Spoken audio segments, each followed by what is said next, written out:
인간이 시속 30마일의 속도로 달리는 건 불가능하다.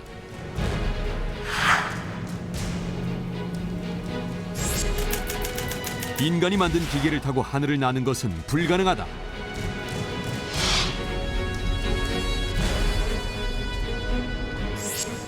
달에 가겠다는 생각은 근본적으로 불가능하다.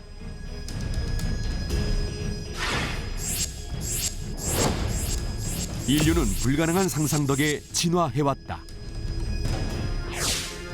T-50의 탄생도 불가능한 상상이었다. 도저히 할 수 없는 삶입니다. 반신반의하면서 한시도 미룰 수 없었던 고등훈련기 획득.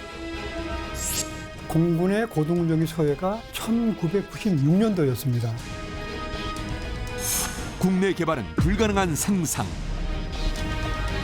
조종사의 목숨을 담보로 하는 훈련기를 국가인이 하는 걸 믿지는 못하겠다. 우리는 해외 도입을 해야 되겠다.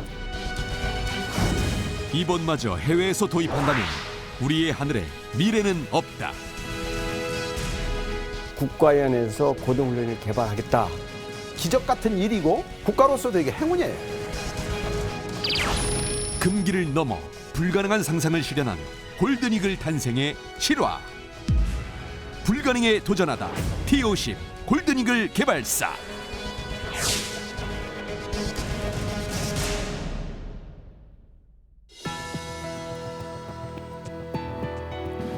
여러분 안녕하십니까? 첨단 국가의 초석, 방위산업의 라미경입니다. 대한민국은 세계에서 12번째로 초음속 항공기를 개발한 나라입니다. 우리가 만든 고등훈련기로 우리 영공을 지킬 에이스를 육성하고 지구촌 곳곳에 수출까지 하게 되었습니다. 공군 창설 반세기 만에 이룬 이 놀라운 사업, 과연 어떻게 시작됐을까요? 오늘은 국산 고등훈련기 T-50의 개발 주역들 모시고 생생한 이야기 듣겠습니다. 이분은 국산 전차와 장갑차 개발 주역으로만 알고 있었는데요. 오늘은 T-50 사업 출범에 결정적인 역할을 하신 분으로 모셨습니다. 전함대 부장 나오셨습니다. 반갑습니다. 조남태입니다. 오랜만에 뵙겠습니다. 반갑습니다. 기초연구부터 체계 개발까지 T-50 개발 사업을 총 책임지셨던 분이시죠. 전용훈 박사 함께 하시겠습니다. 안녕하십니까. 전용훈입니다. 국가연에 근무하시며 T-50 개발에 참여하신 주식회사 신흥기업의 차영옥 부사장님 자리하셨습니다. 안녕하십니까. 차영욱입니다. 마지막으로 공군 항공사업단에 근무하시며 T-50 개발 사업을 관리하신 이후 박사 자리하셨습니다. 네, 안녕하세요. 이희우입니다. 저희가 지난 시간에 두 차례에 걸쳐서요. T-50에 관련해서 다양한 평가와 분석에 대한 이야기를 좀 들었는데요. 오늘은 우리가 국산 고등훈련기를 개발하게 된 배경에 대해서 좀 차근차근 살펴보고자 합니다. 역시 다양한 분야에서 T-50과 인연을 맺으신 분들 오늘 네 분을 이제 모셨는데요. 먼저 우리 조남태 부장님은 우리 육군의 전차 개발을 또 주도하셨던 분입니다. 이미 우리 프로그램에서 전차 개발과 또 장갑차 개발에 있어서 많은 부분을 좀 잘 정리해 주셨는데요. 오늘은 공군 T-50 고등훈련기 편 개발사에 이제 모셨습니다. 우리 조남태 부장님은 T-50과 어떤 인연으로 처음 인연을 갖게 됐습니까? 네, 제가 39회서부터 45회까지 지상장비 개발 시에 여러분을 뵀던 것 같습니다. 저는 국방과학연구소의 지상무기체계개발본부에서 육군 무기체계였던 한국형 전투장갑차를 기초연구에서 탐색개발, 체계개발에 성공해서 양산 부대 배치한 경험을 가지고 있습니다. 당시 국방과학연구소에는 조직개편 중이었는데 저희 연구개발 경험을 높이 평가한 지부에서 숲을 보고 나무 심을 사람으로 제가 연구계획실장이라는 보직을 받으면서 T-50 고등훈련기 개발과 인연을 맺게 됐습니다. T-50 개발 사업의 실질적인 인연은 사실은 KT-1과 함께 하고 있습니다. 고등훈련기가 갑자기 튀어나온 것이 아니고 KT-1이 성공적으로 개발 가능성이 보이면서 공군이 긴급 도입하고자 하는 고등훈련기 사업에 KT-1에서 축적한 기술을 어떻게 활용할 것인가, KT1 후속 사업을 하기 위해서 마침 공군이 도입하고자 하는 고등훈련기와 연계되면서 제가 그 당시에 보직 책임자로서 인연을 맺게 됐습니다. 예. 이제 그렇게 국가연에서 연구개발 실장으로서 이제 T50과 이제 이렇게 인연을 좀 맺게 된 걸 좀 정리를 좀 해보겠습니다. 우리 차영욱 부사장님 이력도 굉장히 흥미로운데요. 원래 공군이 아니라 육군에서 항공조종사로 근무를 하셨는데 어떻게 국가연의 전용훈 박사님과 인연을 맺게 됐고요. 이 T50 관련된 사업은 어떻게 참여하게 되셨습니까? 네, 저 앞에 계신 전용훈 박사님과의 인연은 지금부터 한 30년 전에 전용훈 박사님이 저를 선택하면서 맺어졌습니다. 제가 그 전역한 후에 대한항공과 그 국가연 두 곳에 이제 이력서를 제출했었습니다. 예. 근데 국가연에서 이제 채용 통보가 와서 당시 3본부 1부 1실장님이신 전용훈 실장님하고 면담을 하게 되었습니다. 면담 당시에 그 제 보직에 좀 의아심이 생겨서 아니 고등훈련기가 그 공군 사업인데 왜 육군 조종사인 저를 채용했습니까? 라고 질문을 했더니 당신 이력서를 보니 그 항공공학 석사도 했고 또 헬기뿐만 아니라 고정형 항공기 조종한 경력도 있고 또 육군본부에서 그 항공기 무기 체계 업무를 4년간이나 한 경력이 있어서 고등훈련기 사업에 적합하다고 판단해서 강희훈 본부장님한테 어렵게 건의해서 내가 끌어왔다라고 이제 채용 배경 설명을 하셨습니다. 그리고 나서 그 우리 3본부의 조직 체계, 그다음에 KT1 항공기 개발에 대한 상황, 그리고 고등훈련기를 왜 개발해야 되는지 필요성, 그리고 기초 연구에 대해서 설명을 드리고 또 그 전투기를 우리가 개발을 해야 되고 그러므로써 우리나라의 항공산업을 발전시켜야 된다라는 비전에 대해서 아주 진지하고 열정적으로 저를 설득했습니다. 그래서 저도 같은 항공인으로서 동참해야 되겠다. 그리고 열심히 해야 할 각오로 T50 사업에 참여하게 됐습니다. 그래서 그때 당시에 그 우리 고등훈련기 전용훈 실장님, 이종원, 유홍철 연구원 3명이 있었고 제가 충원이 돼서 4명이 이제 시작이 된 겁니다. 네, 이상입니다. 우리 이후 박사님도 보니까 공군 전투조종사 출신이면서 이 전투발전단에서 오래 또 근무하신 이력이 이제 있으신데요. 당시 우리 공군의 전력과 이제 훈련기 수요를 좀 생각했었을 때요. 과연 이 고등훈련기 개발이 필요하다는 그 주장 그런 부분에 공감할 수 있었었는지. 왜냐하면 그 당시에 이제 그 공군 전략 전문가로서의 이제 활동을 하고 계셨었기 때문에 어떠셨습니까? 그 당시에 이제 공군의 그 고등훈련기 여건은 매우 열악한 게 사실이었습니다. 그 당시 우리가 썼던 것이 T-33이라는 훈련기가 있었는데 그건 6.25 때 미국에서 만든 훈련기라서 예. 상당히 그러니까 도태 직전에 있는 그런 상황이었고요. 그 다음에 이제 훈련기가 없다 보니까 저희가 이제 F5 계열의 항공기, 실제 전투기죠. 전투기를 가지고 훈련기로 활용을 했었어요. 그러니까 전투기를 훈련기를 하기 때문에 문제는 뭐냐면 훈련 효율성 면에서는 떨어질 수밖에 없어요. 비용은 많이 드는데 훈련기 다운 모습은 별로 없거든요. 그래서 학생도 힘들어하고 또 비용은 많이 들고 그러나 다른 대체 방안이 없기 때문에 할 수 없이 이제 전투기 갖고 훈련을 하는 그런 여건이었죠. 그래서 그 당시에 이제 국가연에서 고등훈련을 개발하겠다라고 공군에 얘기했을 때 사실 그 내부의 그 여건은 그랬습니다. 비록 공군이 고등훈련기가 지금 열악하지만 우리는 해외 도입을 해야 되겠다. 우선 급하기도 하고 두 번째는 국가연 믿기 어렵다. 그 당시에 이제 그 KT1을 개발한 중이었는데 그것마저도 신임을 못 받고 있는 터에 그 어렵다는 제트기의 그 고등훈련기를 개발하겠다? 괜히 그것만 개발하려고 약속했다가 해외 도입도 못하고 공군의 고등훈련이 망가지는 게 아니냐. 사실 그런 여론이 훨씬 우세했던 게 사실이었죠.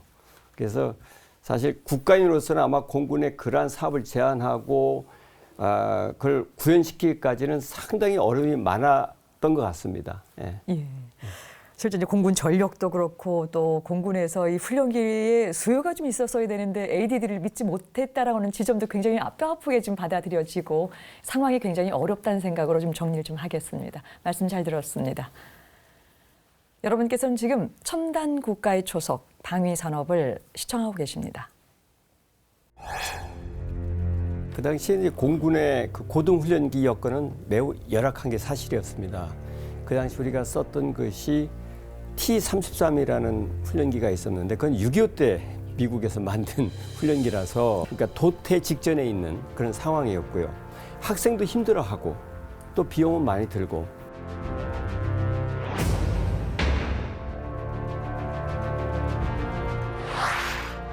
아직 신뢰를 저희가 받지 못했기 때문에 조종사의 목숨을 담보로 하는 훈련기를 아직 국가인이 하는 걸 믿지 못하겠다.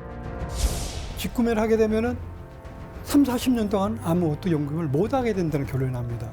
여러 가지 무리가 따랐지만은 이걸 해야겠다고 결심하게 되었습니다.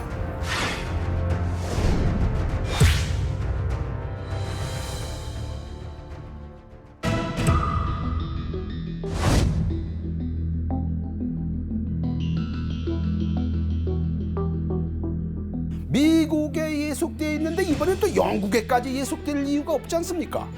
전 세계 항공기 국가로부터 대한민국 공군이 곱게 서야 되겠습니까?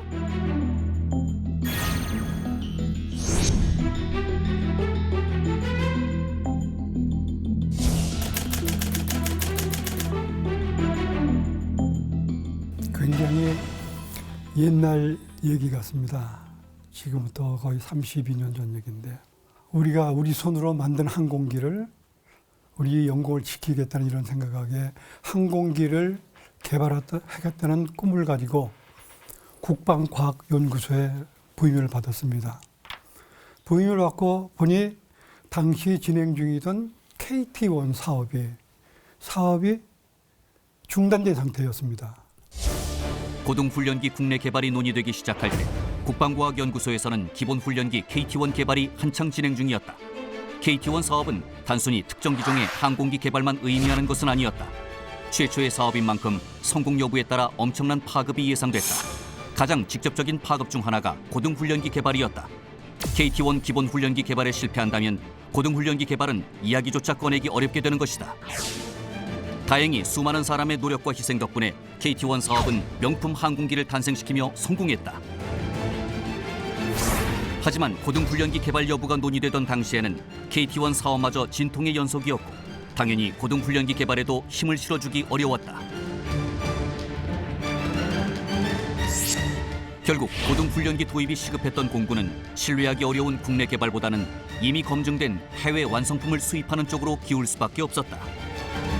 결정적인 돌파구를 마련하지 못한다면 한국은 항공기를 개발할 수 없는 나라라는 낙인을 싣지 못할 뿐만 아니라 고등훈련기 개발도 영영 불가능한 꿈으로 멀어질 것이 뻔한 상황. 과연 T-50 개발팀은 이 엄청난 위기를 어떻게 극복해냈을까? 첨단 국가의 초석 방위산업. 오늘은 T-50 개발사에 대해서 알아보고 있습니다. 조 부장님, 네, 지금 이제 전영훈 박사님을 중심으로 해서 이제 고등훈련 개발이 필요하다는 논의가 막 시작됐던 그 지점을 지금 이제 돌아보고 있거든요. 이 논의가 실현되기 위해서는 공군이나 국방부보다도요. 저는 먼저 이제 국가연의 이 상위 정책 결정하는 요 본들에 대한 어떤 의지가 좀 모아져야 될 시점인 것 같은데요. 당시 국가연 내에서 이 공군 항공기, 특히 고등훈련기에 대한 기본적인 생각, 입장은 어땠습니까? 네, 이거 돌이켜보면 말이죠. 이게 대외적으로는 1990년에 걸프전이 발발됐고요. 1992년 북한의 핵개발 의혹이 불거지면서 국가 안보에 대한 걱정들은 많이 했습니다. 그러나 국내 정치 상황은 정권 교체로 민주화 욕구가 폭넓게 분출되면서 국방 정책의 변화는 불가피한 것으로 국방 예산은 동결 내지 삭감되고 이거 아주 삭감하는 거를 기정사실화했어요. 여야가. 그러니 막대한 개발비를 필요로 하는 국방연구개발이 위축되는 시기였었어요. 따라서 많은 신규 과제는 유보되고 계속 과제도 재검토가 지시되어 중단되는 한마디로 국방과학연구소의 위기였습니다. 바로 이 대형 사업이었던 KT1 사업과 이 고등훈련기 사업이 그 중심에 있었어요. 잘 아시는 바와 같이 국방과학연구소는 정부 출연 연구소로 100% 국방 예산으로 편성이 되고 육해 공군의 전력 증강 소요 무기 체계가 있어야 사업을 할 수 있는 목적 출연 연구소입니다. 따라서 사업 예산은 국방과학연구소의 조직의 생존을 좌우했을 시기였습니다. 따라서 국방과학연구소 내에서는 타 부서인 육군과 해군 무기체계 개발을 하려면 이 장기 대형 과제인 KT1과 고등훈련기 사업이 막말로 해서 죽어버려야 내 조직이 살 수 있다. 좋게 얘기하면은 자기 사업에 대한 성취욕이 아주 과했던 시기로 기억합니다. 심지어 재밌는 얘기는 같은 부서인 항공사업 부서인 같은 사무실 내에서 KT1 사업팀과 고등훈련기 사업팀 사이가 더 안 좋았다는 거예요. 네. 왜 그러냐면은 이거는 팀의 생존이 달려 있었기 때문인데 결국은 예산과 인력이 없었기 때문에 그렇게 될 수밖에 없어요. 그렇다고 해서 서로 사업을 죽여야 된다라고 내 사업이 가야 된다라고 주장하기에는 설득력이 없죠. 이런 분위기에서 국방과학연구소 내에서 T-50 고등훈련기 팀을 도와줄 부서가 어디 있겠습니까? 이게 설상가상인 거는 국회에서는 말이죠. 여야가 국방예산 삭감을 두고 싸우고 있었어요. 또 정부 부처에서는 국방예산이 줄어야 자기 정부 부처의 예산 확보가 가능했고 말씀드린 대로 민주화 욕구로 사회복지 요구가 본물처럼 터져 나왔는데 감당할 수가 없지 않겠습니까? 제일 쉬운 것은 국방 예산을 삭감해서 복지 예산으로 돌려야 되겠다. 이것이 가장 쉽지 않았나. 그뿐만이 아니고 또 합참 내에서는 육해 공군 간의 예산 확보 경쟁이 심화되었으니 국방과학연구소 입장에서는 설상가상이었던 상태였습니다. 네. 예. 국내의 상황적인 부분들 또 조직 내부에 있어서도 갈등적인 부분들이 아주 증폭이 된 상태로 지금 이제 정리가 됐는데요. 근데 이제 고등훈련기의 필요성에 대해서 동의를 한 사람들도 이 시기 때문에 이제 서로 다른 의견들을 좀 제시했던 부분이 있었다고 하는데요. 이제 지금 말씀하셨던 것처럼 T-50이 개발됐던 그 시점에 이제 KT-1 탐색기 개발이 진행됐던 시점이기 때문에 상당히 좀 곤혹스러운 지점이 아니었나 생각을 좀 갖습니다. 차혜옥 부사장님, 당시 이제 고등훈련기 개발에 대한 국가연 내부 분위기도 좀 궁금하고요. 실제 연구원들이 이 사업에 대한 실제 가능성들을 어떻게 조금 갖고 있었었는지 궁금한데 어떠셨습니까? 네, 방금 전함태 부장님께서 내외부적으로 말씀드린 것과 마찬가지로 고등훈련기 개발 시기에 대해서 윗분들의 그 견해는 아주 부정적으로 지배적으로 그 사고를 가지고 계셨습니다. 왜냐하면 당시 KT1과 고등훈련기가 이제 10년 이상 걸리는 개발 사업이기 때문에 이게 이제 두 개를 사업을 진행을 시키면 일정 기간 동안에 그 막대한 예산과 인력을 조달할 수 없기 때문에 그게 불가능하다고 생각했고, 또한 그 타 본부에 그 막대한 지장을 주기 때문에 부정적 견해가 지배적이었던 겁니다. 또 산부부 내에서도 그 1989년도 그때가 이제 탐색 개발 1차 년도로서 모든 그 인력과 예산이 KT1에 집중이 돼 있었기 때문에 고등훈련기 개발 시기나 또 성공 가능성에 대해서는 아예 관심조차 갖지 않은 게 사실이었습니다.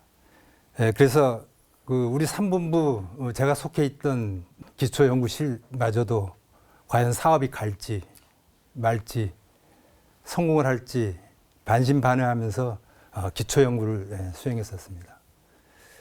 이제 당시 그 외부적 상황을 보면 89년도에 그 공군에서 그 전투기 증강 사업으로 120대의 그 전투기 도입을 위해서 그 미국의 F-18과 16의 그 항공사들이 치열하게 경쟁을 하고 있었고, 또 고등훈련기 20대를 직구매하는 그 구매 사업으로 MB339 이태리, 그리고 스페인의 카사 101, 그리고 영국의 호크, 이 그 3개 기종이 치열하게 경쟁을 하고 있었습니다.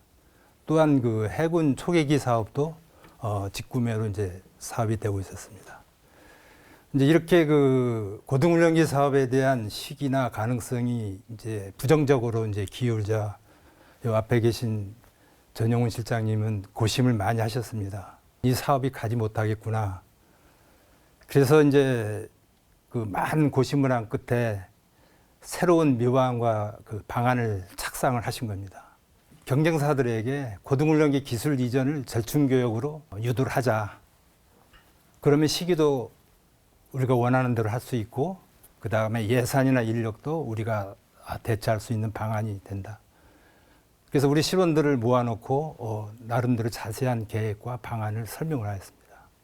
그래서 우리 실원 3명은 이제 그제서야 이 사업이 갈 수 있겠구나 긍정적으로 생각을 하면서 나름대로의 그 소신을 갖기 시작했습니다. 네, 그러셨군요.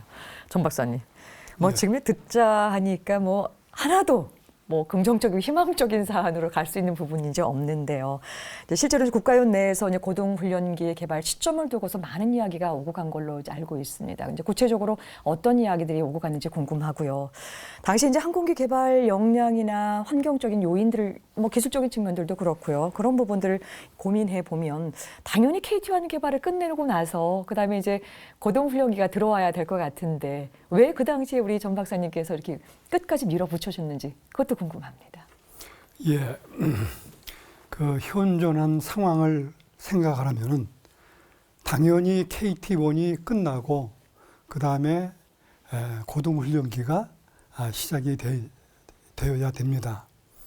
그런데 그때 어떤 상황이었냐면 공군의 고등훈련기 소요가 1996년도였습니다. 별과 몇 년 남지 않았습니다. 예. 그런데 이것이 지금 시작해도 개발 시기가 부족한 시기인데 이 기회를 놓치게 되면은 항공기를 한번 구매하게 되면은 적어도 30년, 40년 그 이상을 사용합니다. 그렇다고 하면은 앞으로 직구매를 하게 되면은 3, 40년 동안 아무것도 연구를 못 하게 된다는 결론이 납니다. 그래서 이 기회를 어떻게 해서든지 잡아가지고 해야 된다. 이런 생각 때문에 여러 가지 무리가 따랐지만은 이걸 해야겠다고 결심하게 되었습니다. 예, 그러셨군요. 이후 박사님, 네. 이제 무기 체계 개발에서 가장 큰 부담 중에 하나가 이제 사업의 연속성, 그냥 단발로 끝나는 것이 아니라 지속될 수 있어야 된다라고 하는 게 전제가 되면 좀 좋을 텐데요. 이제 쉽게 말해서 우리 공군뿐만 아니라 이제 해외에 이제 수출할 수 있다는 전망이 있게 되면은 뭐 돈, 뭐 인력, 뭐 기본적인 투자 같은 부분들을 계속 하면 좋겠지만 이제 그래서 그 당시에 이 고등훈련기를 개발하는 것이 적절한지 적절하지 않은지는 이제 해외 시장이 어떤지를 한번 좀 살펴볼 필요가 있거든요. 당시 이제 전 세계 이제 세계 훈련기 시장의 뭐 상황, 현황은 어떻게 좀 진행이 됐었습니까? 그 당시에 이제 그 상황이 조금 이해가 필요한 부분이요. 예. 그때까지 우리가 사용한 고등훈련기는 대부분 미국이나 그 소련, 그 당시 소련에서 만든 것이 대부분이었어요. 예. 그런데 그 즈음에 이르러서는 미국과 소련이 더 이상 고등훈련기를 만들지 않았습니다. 왜냐하면 그 항공 강대국으로서는 같은 돈을 투입하더라도 첨단 전투기에 투입을 하는 것이 더 효율적으로 판단을 한 거죠. 그래서 훈련기 같은 경우에는 차라리 사서 쓰는 정책으로 이제 전환된 시기였기 때문에 이 어떻게 보면 고등훈련기 시장에 공백이 생긴 거죠. 공급하는 사람들이 없어진 거죠. 이제 그때 등장한 것이 이제 영국입니다. 영국의 호크기가 그래서 그 틈새를 뚫고 나와서 이제 전 세계 고등훈련기 시장을 거의 석권하다시피 하는 그런 시기였거든요. 근데 이 영국의 호크기에 문제점이 있습니다. 그건 뭐냐면 그 호크기는 그 3세대 전투기라고 해서 우리가 현재도 쓰고 있습니다만 F5나 F4 같은 그런 전투기에 걸맞는 성능을 가진 훈련기였어요. 그렇기 때문에 그것이 이제 F-16 이후에 4세대, 5세대 전투기에 걸맞는 훈련기 성능을 갖고 있지는 못했겠죠. 그래서 시장은 그러한 성능의 새로운 고등훈련기를 기다리고 있는 시점이긴 했습니다. 그게 어떻게 보면 T-50이 국내 여건으로 봤을 때 그 탄생되어서 추진되기 정말 어려운 여건이었음에도 불구하고 이러한 국제시장의 요구는 분명히 있었다. 것이 굉장히 중요한 포인트고요. 그래서 그 T-50이 만약에 성사가 된다면 우리나라가 그 세계 항공 산업계에서 정말 그 틈새 시장을 시기적절하게 들어갈 수 있는 찬스가 되겠다 하는 것이 지적이 되고 있었죠. 그래서 저희 공군도 상당히 어려운 여건이었습니다. 여러 가지 여론으로 봤을 때 추진하기가. 그렇음에도 불구하고 이러한 여건 때문에 아마 일부에서 이 T-50에 대한 그 찬성 여론이 시작되기 시작했죠. 예. 예, 잘 들었습니다. 여러분께서는 지금 첨단 국가의 초석 방위 산업을 시청하고 계십니다. 1914년 발발한 제1차 세계대전. 분명 전장의 비행기는 날고 있었지만 전투기의 개념은 없었다. 당시 항공기는 언제 멈출지 모르는 엔진을 탑재한 채 100km 속도로 직진을 살피는 임무를 맡았다. 그러다 이 항공 정찰의 효과가 커지며 각국은 상대의 정찰기를 저지할 항공기를 운용하기 시작했는데 이것이 바로 전투기의 시작이다. 물론 초기 전투기의 공격력은 극히 제한적이어서 조종사가 적 정찰기를 향해 권총을 쏘는 것이 고작이었다. 공식적으로 거론되는 최초의 전투기는 프랑스의 모란솔리의 L이라 불리는 단엽기였다. 비록 조종사가 직접 기관총을 쏘는 원시적 수준이었지만 프랑스는 모란솔리의 L만으로도 유럽 전장의 제공권을 장악할 수 있었다.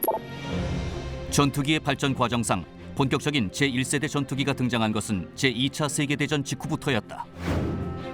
1세대 전투기는 제트 엔진을 장착하고 마하 1 미만의 속도로 비행하는 아음속기들이다.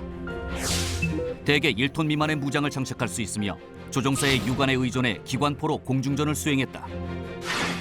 대표적인 기종으로는 슈팅 스타라 불린 미국의 F-80과 6.25 전쟁에 사용됐던 미국의 F-86 세이버, 구소련의 미그 15 등이 있다.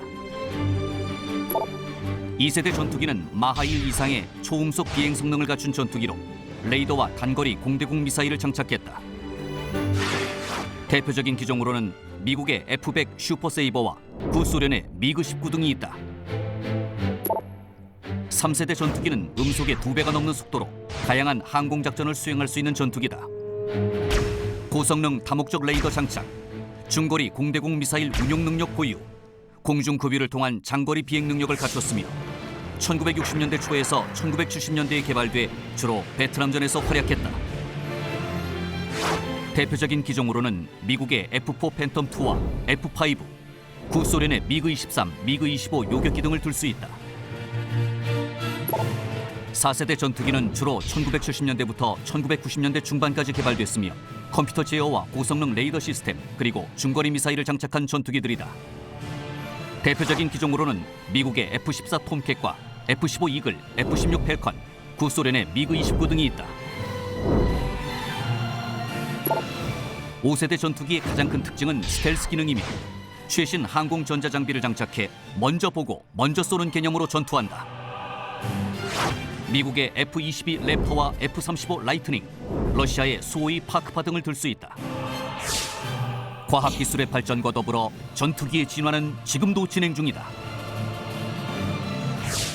미국은 F-A-18과 F-22를 대체할 6세대 전투기를 개발 중인데 무인 조종을 기반으로 하며 필요시에만 조종사를 탑승시킬 예정이다. 미국의 경쟁국인 러시아와 중국 역시 6세대 전투기 개발에 박차를 가하고 있다. 사람이 직접 총을 쏘는 방식으로 시작된 전투기의 역사가 100여 년 만에 사람을 태우지 않는 무인기의 시대로 접어든 것이다. 네, 자료화면 잘 봤습니다. 이제 말씀을 이제 종합해서 들어보니까요, 이제 고등훈련기를 개발할 수 있는 이 시점을 더 이상 미룰 수 없다라고 하는 이 내용들 좀 이해가 가는데요. 하지만 필요와 현실은 엄연히 구분이 있고요. 당장의 필요와 상관없이 기본적인 기반이 구축되어 있는가 이제 궁금한데요. 전 박사님. 예. 이제 아무리 이제 고등훈련기가 필요한다 하더라도요. 당시 우리가 갖고 있는 기본적인 인력 구조, 또 기술적인 환경의 어떤 정도들 이런 것들이 부족한 상황이라고 하면은 추진하기가 굉장히 좀 어려웠을 텐데요. 이제 그럼에도 불구하고 강력하게 사업을 이제 추진하고 밀어붙인 분이 우리 이제 이 전 박사님이시기 때문에요. 나름 어떤 인력이나 기술 혹은 예산에 관련된 어떤 묘안들 이런 것들 갖고 계셨습니까? 예. 원래 그 예산과 인력과 상황을 보면은 도저히 할 수 없는 사업입니다.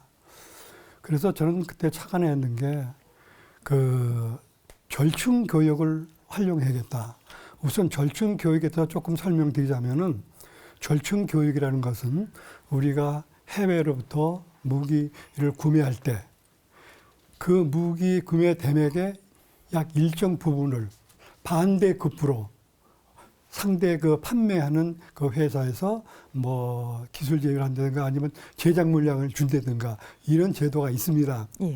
이것을 활용해야겠다는 생각이 들었는데 절충 교육이 그때는 업체가 그것을 담당했습니다. 제작 물량을 확보해 가지고 그거를 제작하는 그런 수준이었는데 이것을 국가연이 가져와 가지고 기술 이전하는 데 사용해야겠다.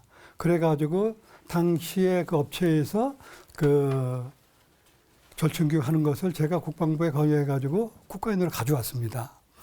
국가연에서도 사실 절충교육을 담당한다는 게 쉬운 일이 아닌데 저는 그걸 활용하기 위해서 제가 하겠다고 해야죠. 저희 3본부에서 제가 하는데 그래 가지고 그때부터는 모든 절충교육에 해당되는 거를 구매 사업을 절충교육을 활용해 가지고 기술 이전을 하는 것으로 바꿨습니다.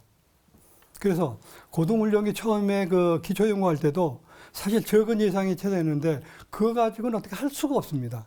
그래서 예를 들어서 그 당시에 그 구매 사업이 뭐가 있었냐면 허크 20대 구매 사업이 있었고 아까 차용우 부사장이 얘기했듯이 그 CN235 초계기 구매 사업이 있었고 그다음에 CN235 수송기 구매 사업이 있었고 그다음에 KFP F-16, 18 구매 사업이 있고 이거를 활용해야겠다. 이걸 활용하게 되면 저희가 부족한 예산과 인력 교육을 할 수 있겠다. 이런 마음을 가졌습니다. 예, 그러셨군요. 조 부장님. 근데 이제 이런 문제가 결국 이제 T-50 문제만 이게 연관된 문제가 아니거든요. 이제 꼭 필요한 무기 체계인데 개발 시기를 우리 언제 둘 것이냐라고 하는 부분들 이런 것들은 벌써 이렇게 우리 프로그램에서 많은 부분에서 고민했던 이제 사항들입니다. 때로는 시간과 역량이 또 부족하다는 이유 때문에 또 해외에서 다 바로 이제 그 무기를 획득하게 되는 이런 양상들도 보이기도 했었었는데요. 이제 부장님께서는 오랜 기간 동안에 무기 체계 개발의 책임자부터 또 육해공군에 관련된 모든 부분들의 이 그 연구 개발을 계획하는 업무까지 좀 담당을 하셨기 때문에요. 오늘 이런 문제에 좀 해안을 좀 한번 좀 구해보려고 하는데 이제 어떤 판단, 어떤 경험 이런 것들을 중심으로 해서 이런 것들을 결정해야 되는지 궁금합니다. 그 뭐 어느 국가든 군은 말이죠. 국민의 생명과 재산, 국토를 지키는 군사 안보의 핵심이 아니겠습니까? 예. 적의 위협에 대처하기 위해서 군이 소요제기를 할 때는 성능과 수량, 소요 시기를 기본으로 군령, 참모 육해공군 총장의 명령, 군령이 합참에 와서 합동 전략 목표 계획서로 작성이 됩니다. 그것이 합참이 군정으로 국방부에 넘겨서 소요제기의 타당성과 경제성을 따져서 무기체계를 선정하게 되겠죠. 아무리 부자국가라도 무기체계는 대략 5년 단위로 수명을 다한 부품은 교체하고 과학기술 발전에 의해서 더 좋은 품질의 부품이 나오면 교체하고 또 군이 작전 요구 성능을 높였을 경우에는 또 뭉치로 부품 뭉치로 교체를 해서 우리가 소위 얘기하면은 K1A1, K1A2, K1A3, K1E1 막 성능 개량을 합니다. 이게 뭘까요? 수명을 연장하는 거겠죠. 그렇죠? 수명을 연장해서 쓰는데 해군 함정 같은 경우에는 저개발 국가에서는 50년 이상 쓰는 국가도 많습니다. 참고로 필리핀에 저희가 줬지 않습니까? 우리가 쓰던 함정 65년 쓴 겁니다. 예? 엄밀하게 따지면 고철이죠. 그런데 그거를 엔진과 동력 전달 장치, 전기 장치를 교체를 해서 팔아먹습니다. 국방부가 우리나라가 예전에 그러한 미국 무기 체계를 많이 가져왔어요. 군원으로 공짜로 받아와가지고 운영 유지하는데 신차의 수십 배를 줬어요. 그렇죠?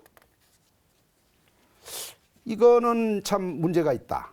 그래서 이와 같은 무기 체계는 일반 상품과 달리 선정 채택되면, 이 무기 체계는 한 번 선정 채택되면 20년 동안 부품을 팔아먹고 성능 개량하면서 또 돈을 받아먹고 뒤에 수명이 다 된 후에도 그 무기체계, 후속 무기체계를 공급할 권한까지 줘버렸어요. 이게 우리나라 방위산업법으로 정한 법이요, 법. 물자 지정과 업체 지정.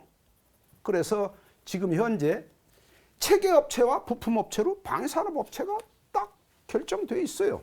그러니까 우리나라의 방위산업은 전매업과 같다. 도입무기체계 역시 마찬가지다. 도입무기체계.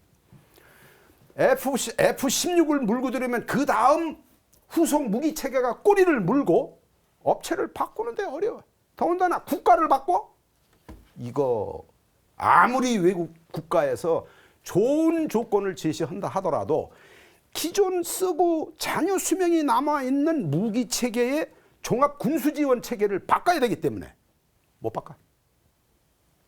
그러니까 결국은 우리가 살다가 아파트를 말이죠, 리모델링하고 안전진단해서 고치고 안 되면은 재개발하고, 무기체계가 그런 거예요. 똑같은 거예요. 이게 분명한 것은 군이 요구한 성능과 수량 납기, 10년 이상 정비 유지에 필요한 비용, 훈련 교육을 포함한 종합군수지원 체계가 과연 경제성이 있는가? 대한민국의 과학기술 발전의 미래와 산업 경제에 미치는 영향은 어떤가? 예, 군은 뭐 우선은 성능하고 소요 시기에 주안을 했고, 국방과학연구소는 국가과학기술 발전과 한국의 산업 경제에 치중을 둘 수밖에 없었어요. 그러니까 충돌은 불가피했어요. 예? 충돌은 불가피했어요.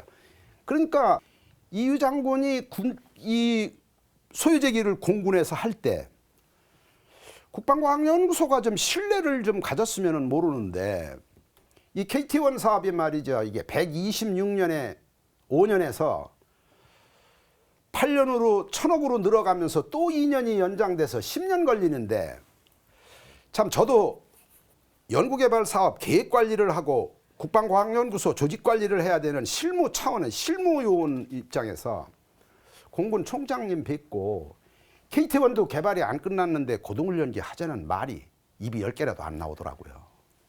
신뢰성은 추락할 대로 추락했지. 이걸 어떡합니까? 그래도 뒤에 말씀드리겠습니다만 공군 총장님 찾아뵙고 해야 되겠다고 설득을 하는데, 전용훈 박사와 우리 이희우 장군하고 다소 중첩이 되겠습니다마는 참 미친 짓 다 했어요. 전용훈 박사는 현역이에요. 진급도 해야 되고 공군으로 돌아갈 수도 있어요. 근데 그 군에서 왕따 당해가면서 이거를 도입하지 말고 연구개발을 하자니, 이희우 장군은 또 이거 사업관리 단장으로 보냈더니, 아 이게 어디서 또 말이지 물을 들었는지, 아 이게 연구개발 또 해야 된다라고 그러지. 우리 이 차상호 부사장은 육군인데 항공 제대 예편했으면 그만이지, 뭘 또 국방과학연구소에 와가지고 육군 거면 몰라도 또 공군 거까지 또 고등훈련기를 연구개발한다고 하니 제가 미칠 지경이더라고요. 근데 이 사람들 얘기를 들어보면 이 사람들의 그 열정을 꺾는다면 그 국방과학연구소는 뭐로 있는가? 이 사람들의 열정이야말로 대한민국의 과학기술과 미래의 먹거리인 우주 항공 산업을 문을 열겠다라고 그러는 사람들을 이걸 막고 사업을 죽인다면 이거 내가 이거 나라 팔아먹은 이완용이처럼 조완용이가 되지 않을까. 그래서 이왕 도와주려면 해달라는 대로 해줄 수밖에 없다. 좋다. 나도 미쳐보자. 과제 살리기로 한번 저도 결심하게 됐던 거예요. 길어서 죄송합니다. 아닙니다. 말씀 잘 들었고요. 이제 저는 이제 여기서 한 가지 더 짚고 좀 가야 될 부분들이요. 어떤 꼭 그 필요한 무기 체계의 개발을 언제 시작할 것이냐라고 하는 부분들에 대해서는 각자 좀 의견이 좀 있을 것 같아요. 그래서 그 의견을 한 번만 마지막 듣고 좀 정리하는 걸 좀 하겠습니다. 우리 이 박사님께서는 이 꼭 필요한 무기 체계다. 그럼 개발 시점을 어느 정도에 좀 두고 가야 되는지를 좀 한번 대략적인 시간을 좀 말씀 한번 해주시죠. 예, 지금 말씀하신 내용이 사실 그 현실적인 문제들이거든요. 항상 예. 그 무기체계 개발할 때. 근데 그 중에서도 공군 무기체계가 가장 그런 문제가 심해요. 왜냐하면 항공기 개발을 하려면 최소한 10년 이상이 걸리는데 그런 10년 이전에 소유제의가 돼야 되지 않습니까? 예. 근데 어떻게 군 생활을 하다 보면 10년 후에 소유를 그렇게 예측을 해서 그걸 과제화해서 설득해서 나가기가 정말 어려운 일입니다. 현역에서. 그래서 그나마 우리나라는 국방과학연구소라는 데가 있어서 연구개발 경험을 갖고 또 미래 국방을 보고 기술을 보고 하는 분들이 있으니까 그나마 이제 이게 이루어지는 과정이 있다고 보는데 여하튼 공군의 무기 체계는 그 소유 제기부터 그 전력화 시기까지 기간이 워낙 길기 때문에 태생적으로 상당히 사업 만들기가 어렵다. 네. 그런 말씀을 드릴 수 네, 있겠습니다. 어려운 건 저도 같이 동감을 합니다만 네. 그래도 기간적으로는 그래도 어느 정도 대략적으로 그러니까 10년, 15년 10년, 전에 15년 전에 좀 해야 네, 되겠다는 그렇습니다. 말씀 주셨고요. 이번에 네. 우리 차영욱 부사장님은 기간을 좀 대략적인 말씀은 언제부터 준비할까요? 예, 그 선진국 같은 경우에는 그 개발할 수 있는 기술 능력이 이제 확보되어 있기 때문에 방금 이 박사님이 말한 대로 거기에 맞춰야 되겠지만 솔직히 말씀드리면 우리는 외국에서 항공기에 대한 이론 공부는 많이 해봤지만 개발을 하기 위한 실험이나 또 어떤 필요한 기술에 대한 저변 확보가 안 돼 있습니다. 그래서 어떤 기초 연구나 또 선행 개발을 통해서 나름대로 그 축적할 수 있는 시간이 필요하기 때문에 저는 그 KT1 할 때 고등훈련기도 같이 시작을 해야 나중에 우리가 개발 기간을 줄일 수 있는 그러한 역량을 확보할 수 있다. 그래서 저는 고등훈련기 개발은 제가 이제 89년도에 입소했지만 그때부터 해야 된다고 저도 같이 전용훈 실장님하고 같은 생각이었습니다. 그러셨군요. 제가 좀 잠시 끼어들까요? 부장님. 예. 공군은 창군 이래의 주력 무기 체계가 미국에 의존돼 있었습니다. 그러면 F5, F4E 팬텀 여러 가지 미국에서 세대를 달리하는 즉 도태 대상 장비 신 무기 체계를 연구 개발해서 초도 생산해서 전력화 배치가 되면서 수명이 다 되고 이러한 것은 도태시킵니다.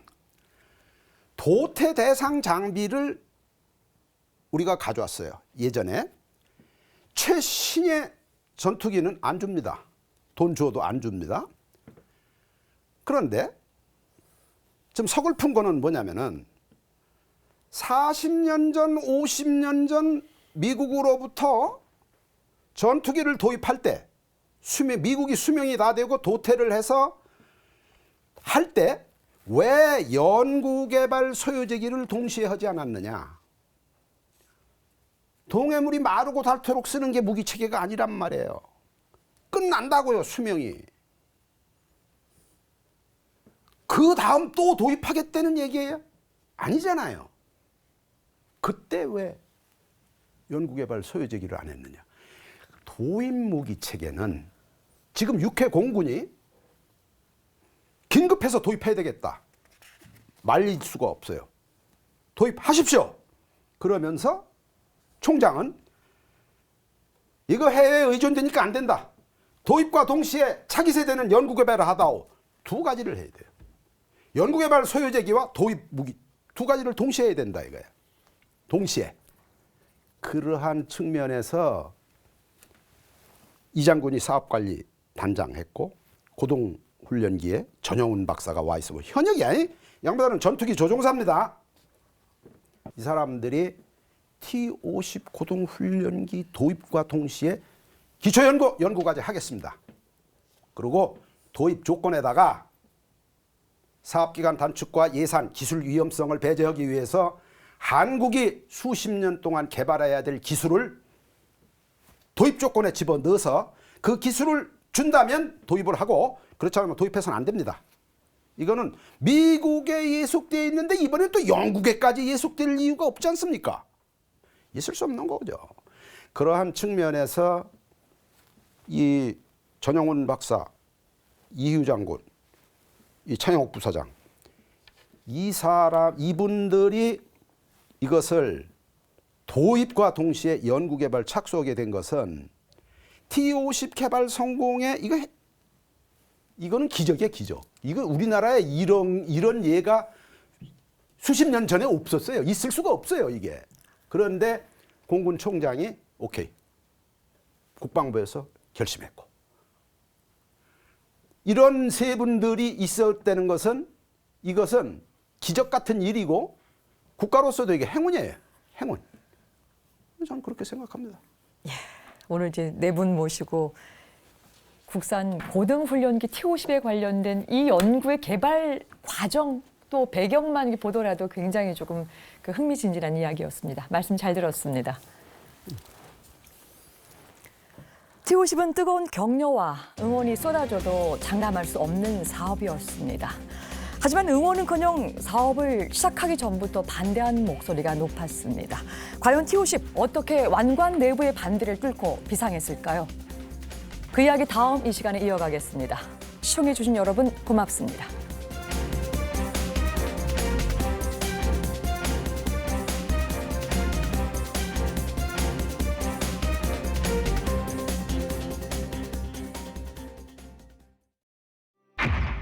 T-50 한 대 가격 약 2천만 달러. 한 대를 수출할 때마다 중형차 1,000대 수출 효과. 2만여 명의 고용 창출, 국내 총생산 130억 달러 증대. 연구 개발은 무조건 해야 된다라고 의사결정이 내려야 된다. 예산은 많이 안 줘도 좋으니 출생신고만 해주십시오.